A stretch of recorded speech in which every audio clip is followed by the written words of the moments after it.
Last Sunday evening, I had the good fortune to attend a Christmas concert in Strabane given by the Priests. One of the carols they sang was Silent Night. And for the first time, the word that struck me really strongly from that beautiful carol was the opening word, silent. That word has stayed with me all during the week. Silent, silence.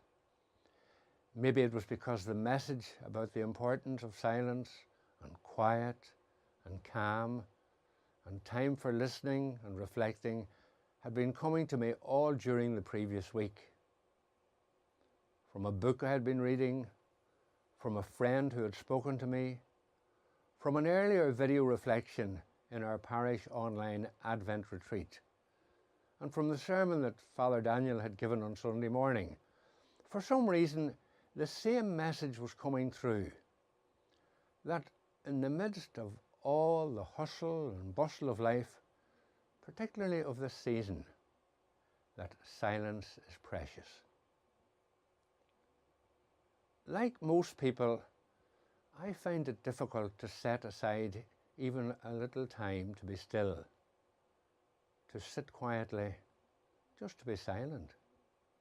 And yet, if I'm really honest with myself, I know that I waste so much time on things that don't really matter in the long run. Many years ago, a priest friend suggested setting aside 5 minutes a day just to be silent, to give the mind a rest, and to let God speak directly to the soul. Don't try to pray, he said, just sit there. I wish I had followed that advice earlier. Since I have started it, I'm surprised at what happens. You don't feel any different at the time. The distractions are still there, and it can feel like a terrible waste of time. But you do feel the transforming effects of it on your life later. Maybe you keep calm in a crisis. Maybe in general you just handle things better.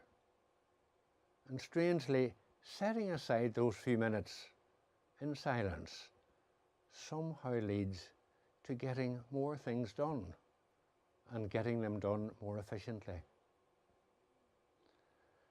I read somewhere that God's first language is silence. This quiet time allows God to touch the soul.